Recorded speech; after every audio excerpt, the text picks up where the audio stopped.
Welcome back to my channel, everybody. I hope all of you guys are having a great day so far.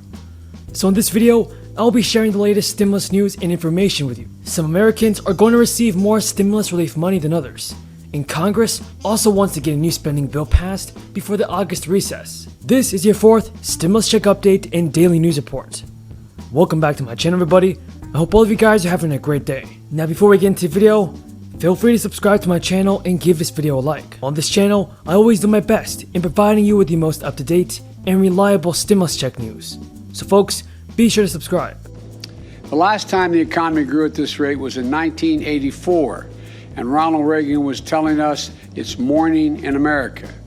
Well, it's getting close to afternoon here. The sun is coming out. At the time, the CBO revised their long-run deficit projections down as a share of GDP. They just have done. So the American Rescue Plan is strengthening our financial position, and it grows our economy. Now, fault lines in the Democratic Party are becoming increasingly evident as President Biden pushes forward with a bipartisan infrastructure deal, drawing the ire of some progressive lawmakers who want the White House to pursue a far more ambitious spending package. President Biden, folks, just announced a $973 billion infrastructure plan with support of centrist Republicans and Democrats. But the measure falls short of the left-wing demands for trillions of dollars in new funding to combat climate change, expand healthcare, and establish free community college, as well as bolster childcare. Folks, Joe Biden initially suggested that he would veto the pared-down spending bill if Democrats in Congress did not simultaneously pass a larger reconciliation bill. But facing an uproar from Republicans, he clarified that he would sign the agreement if passed on its own. And although Biden has pledged to continue fighting for additional spending on so-called human infrastructure, his retraction raised concern among some progressives who questioned the legitimacy of that commitment. With their incredibly slim majorities in the House and Senate, Democrats face a delicate balancing act in pursuing their so-called two-track agenda, approving both a bipartisan deal and a reconciliation package that could cost several $1 trillion, or they risk losing support of either moderate or progressive members. Now everybody, Representative Alexandria Ocasio-Cortez is a leading progressive voice, and she has urged President Biden to avoid being limited by Republicans on his economic agenda. Folks, what do you think about Alexandria Ocasio-Cortez? Do you think it is right for her to push for a fourth stimulus check? And do you support a fourth stimulus check, folks? Tell me your thoughts in the comments below.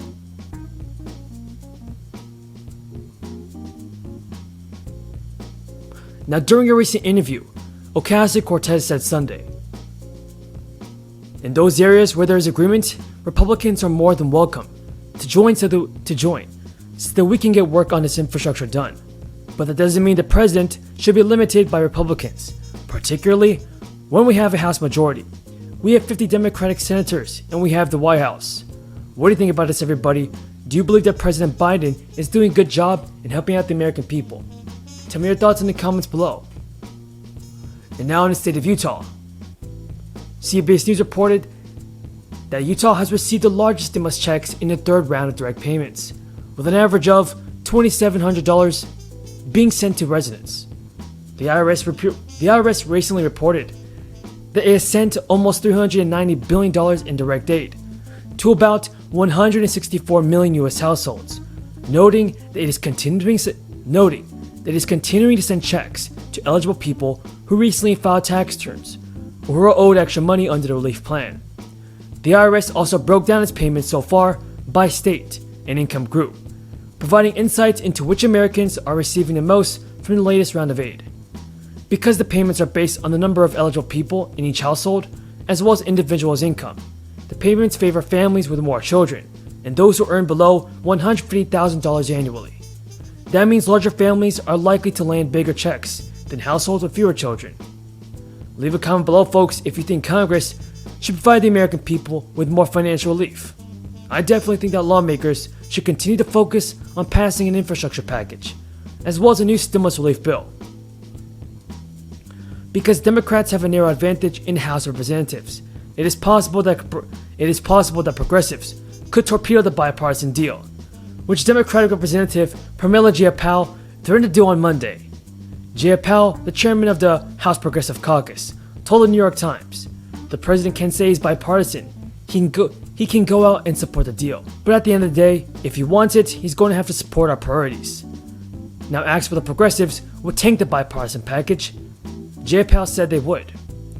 She told CNN, there are not votes to pass just the bipartisan bill without the reconciliation plan. We have been clear about that.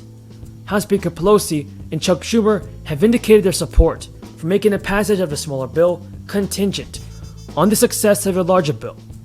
As always, everybody, thank you so much for your support. I truly appreciate it. Will increase Social Security. Well, that's good. I laid that out. Joe, let me repeat it again. I want you just to be straight with the American people. I am saying that you have been on the floor of the Senate. Is continuing to grow our economy. And the strength of our recovery is helping us flip the script. Instead of workers competing with each other for jobs that are scarce, employers are competing with each other to attract workers. That kind of competition in the market doesn't just give workers more ability to earn higher wages, it also gives them the power to demand to be treated with dignity and respect in the workplace. More jobs, better wages. That's a good combination. Put simply, our economy is on the move, and we have COVID-19 on the run. Yes, we have more work to do to get America vaccinated and everyone back to work. We're aiming for full employment, and that means keeping our pace on jobs growth, including for Black, Hispanic, and Asian workers. But this progress is testament to our commitment to grow this economy from the bottom up and the middle out. The American Rescue Plan provided resources to get shots in people's arms and checks in people's pockets.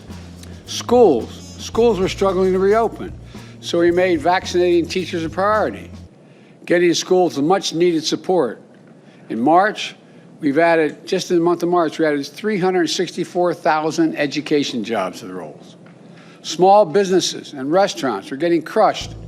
Now we're delivering the loans and support they need to reopen and to stay open.